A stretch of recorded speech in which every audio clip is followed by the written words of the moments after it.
সত্যি বলতে গেলে কফি ছাড়া তো মর্নিংটা স্টার্টই হয় না, তাই আমি আমার আর পিয়ুষের জন্য কফিটা বানিয়ে নিলাম।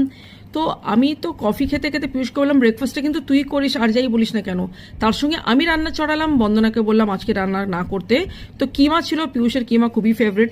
পাশে আমি একটু কলমি শাক ভাজা চড়িয়ে দিলাম।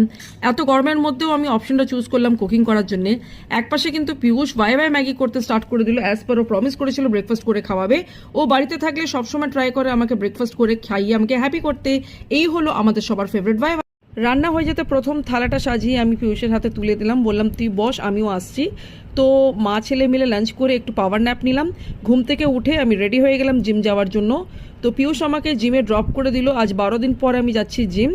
হ্যাঁ, ছেলের সঙ্গে এই রাস্তা দিয়ে আমি প্রায় দিনই যেতেই থাকি। তো জিম পৌঁছে নিজের জায়গায় এসে খুবই ভালো লাগলো, পুরো মনে হলো যেন এটা আমার শ্বশুর বাড়ি। এনিওয়েজ, অনেকদিন পরে জিম করলাম, খুব বেশি করলাম না যাতে বেশি বডিতে